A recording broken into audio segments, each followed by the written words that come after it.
Você está vendo esse vídeo agora sentado no banheiro? Então presta muita atenção. Existe um hábito que todas as pessoas praticamente têm hoje em dia e que pouquíssimas associam a um dos problemas anorretais mais comuns do mundo. Bom, me chamo Caroline Saad, sou médica gastroenterologista com mais de 20 anos de experiência e hoje eu vou te explicar como esse hábito, que quase todo mundo tem, traz problemas muito sérios para a sua saúde. Bom, eu estou falando de ficar no celular dentro do banheiro, o tal do scrolling, né? Rolar o feed, responder mensagem, assistir vídeos, ver os stories enquanto você está ali sentado no vaso sanitário. Parece inofensivo, né? Mas na verdade, parece até um momento de paz no seu dia. Mas do ponto de vista fisiológico, essa combinação, a posição sentada no vaso sanitário por tempo prolongado, é um dos fatores de risco mais citado na literatura médica para o desenvolvimento e piora das hemorroidas. E hoje eu vou explicar exatamente o porquê que isso acontece. Bom, primeira coisa, vamos entender o que são as hemorroidas. Existe um mal entendido muito comum aqui. Todo mundo tem hemorroidas. Então as hemorroidas são veias do plexo hemorroidário, são vasos, né? Elas não são uma doença propriamente dito. A gente tem esses vasos ali, eles são estruturas anatômicas normais. Elas são como se fossem umas almofadas vasculares na região anal, formada por plexos venosos, tecido conjuntivo e uma musculatura lisa. Elas existem em todo ser humano e têm uma função bem importante, que é contribuir para a continência fecal, ajudando a vedar o canal anal, ali, o ânus, para que você consiga controlar suas evacuações. O problema é quando elas começam a ter sintomas, quando começam a inchar, sangrar, prolapsar, né, sair para fora, causa dor ou desconforto. E a frequência disso aí é bastante alta. Estima-se que aproximadamente 1/3 da população adulta vai ter problemas de hemorroida em algum momento da vida. E essa é uma das razões mais comuns aí para consulta num gastroenterologista, num proctologista. Então a pergunta certa aqui não é você tem hemorroidas, porque todo mundo tem esses vasos ali. A pergunta é, o que faz essas estruturas que são normais passarem a ser um problema? E aqui entra a fisiologia e você vai entender que isso tem a ver com o seu celular. Quando você senta no vaso sanitário, a posição perianal já sofre uma abertura natural. Isso facilita a evacuação e faz parte do processo normal. Agora, quando você fica muito tempo sentado, um tempo prolongado, acontece uma coisa importante. A pressão nesse plexo venoso aumenta bastante. Então pensa assim, você está sentado ali com o peso do seu corpo todo concentrado na região da pelve, sem o suporte que existiria em pé ou deitado, com a musculatura mais firme quando a gente está de pé.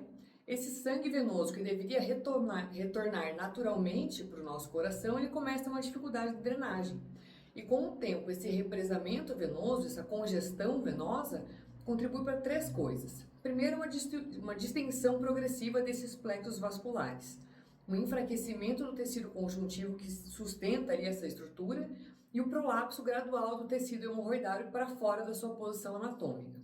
Então soma isso, mais esforço evacuatório, que é que você aumenta, né, a pressão intraabdominal para você conseguir evacuar, e aí você vai ter um ambiente que cronicamente vai sobrecarregar todas essas estruturas. E onde é que entra o celular nisso tudo? É bastante simples. Sem celular, você senta, evacua, levanta e sai. Com o celular, o tempo médio sentado no vaso sanitário aumenta significativamente. Então você não está mais indo só evacuar, você está lá navegando, lendo, assistindo, né? O banheiro virou um lugar de descanso, né? E cada minuto a mais que você passa nessa posição é muito mais pressão que você está exercendo sobre esse plexo venoso anal. O American College of Gastroenterology, uma das principais sociedades médicas do mundo em gastroenterologia, é bem explícito nas suas diretrizes que publicou em 2021. Tempo prolongado sentado no vaso sanitário, incluindo leitura de livros, celular, ou enfim, qualquer coisa que você fique mais tempo no vaso sanitário, deve ser desestimulado como parte do manejo das hemorroidas. A American Society of Colon and Rectal Surgeons, né, a Sociedade Americana de Cólon e Reto, reitera isso nas diretrizes de 2024.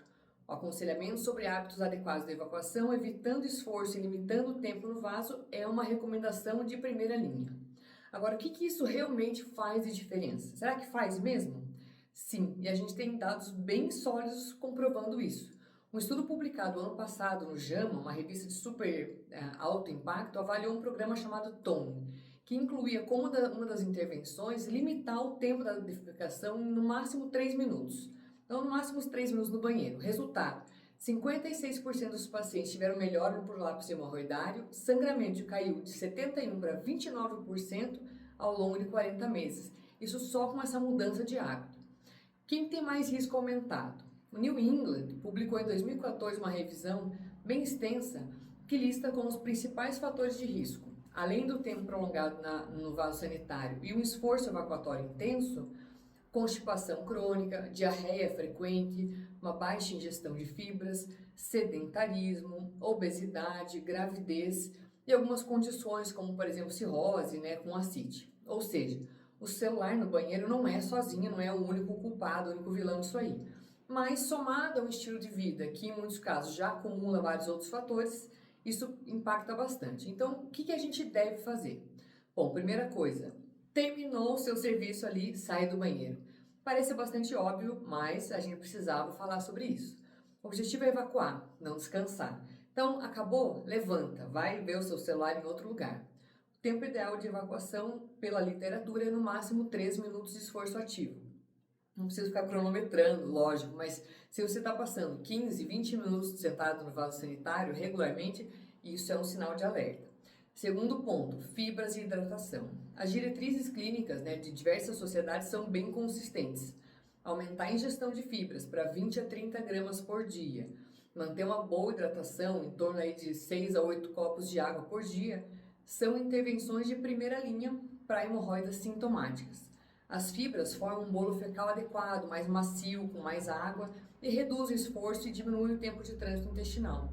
Isso reduz a pressão no plexo venoso anal e melhora bastante. E terceiro, não force. Se você está precisando fazer muito esforço para evacuar, esse é o problema a ser resolvido, não o sintoma hemorroidário em si.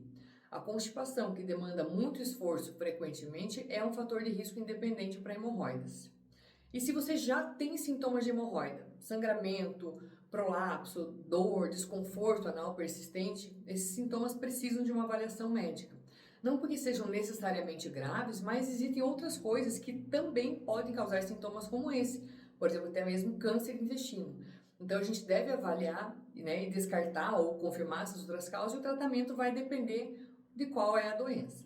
As opções das hemorroidas têm vários tratamentos, desde conservador, que é essas orientações dietéticas, procedimentos ambulatoriais, como por exemplo ligadura endoscópica de varize, que a gente faz lá na clínica, é bem eficaz e rápida e bem tolerada para hemorroidas internas, e cirurgias nos casos mais graves. Se você chegou até aqui, possivelmente no banheiro, você já sabe o que tem que fazer. Deixa o celular de lado amanhã, só por um dia, e veja o que acontece. Se esse vídeo te surpreendeu, compartilhe com alguém que você sabe que vai precisar ver isso.